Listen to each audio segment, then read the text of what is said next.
Ang sarap ma-in love, no? Yung alam mo sa sarili mo na may mahal ka at may nagmamahal sa'yo.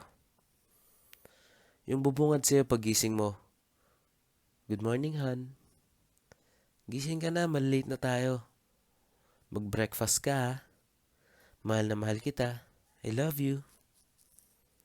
Ang sweet, di ba? Tapos, pag nagkita kayo, yung bubungad sa'yo, yung mga ngiti niya na nakakapagpasaya sa'yo. Yung ngiti na sa kanya mo lang makikita. Ibang klase.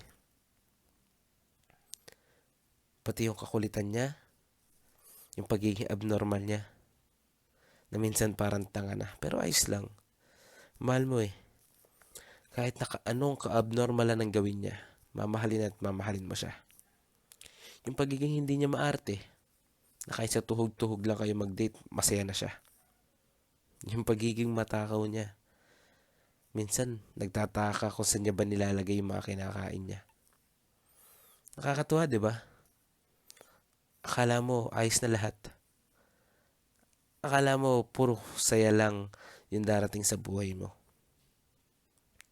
Akala mo wala nang ibang hahadlang sa inyo.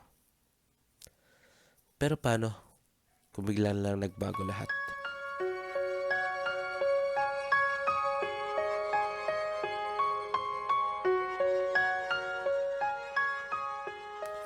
Nagbago na lahat.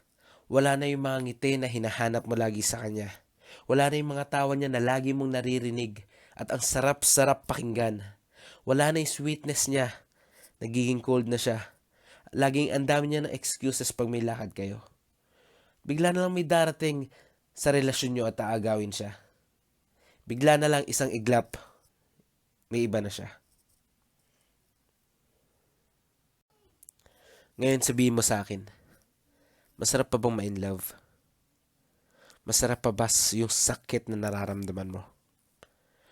Masarap pa ba yung kawalan na nararanasan mo? Ganyan ba talaga pag na-in love? Kailangan nasasaktan din.